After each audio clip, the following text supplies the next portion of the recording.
Баршаңызға қайырлы күн. Бүгін сіздерге қонақ келгенде дастарханға қоюға ерекше тағам пісіремін. Алдымен ыдысқа 3 жұмыртқамызды жарып, оның ішіне тұз, шекер, ас содасын салып, су, сүт, өсімдік майын құямыз. Ұнымызды жаймендеп саламыз.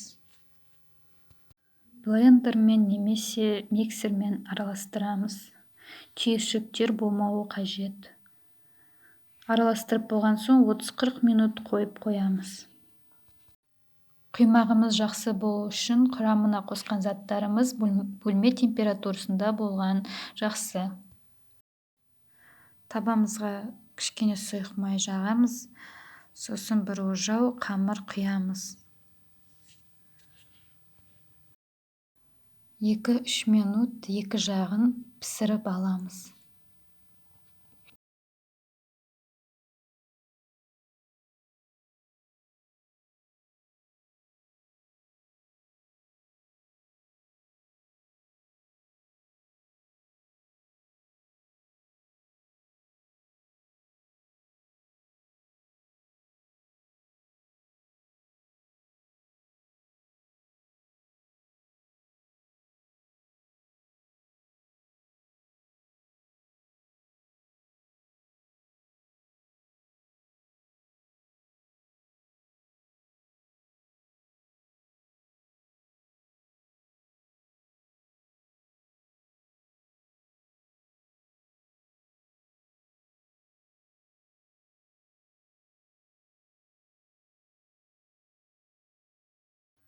Тартылған етпен жуа орам жапырақ қосып 10 минут қуырып аламыз.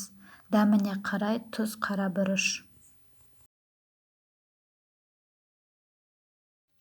Құймақтың ішіне қуырылған тартылған етімізді салып, зеленмен байлаймыз, немесе орауға да болады.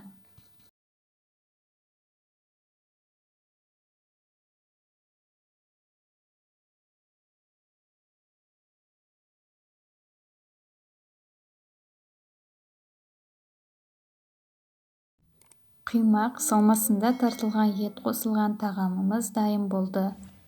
Жасауға кеңес беремін.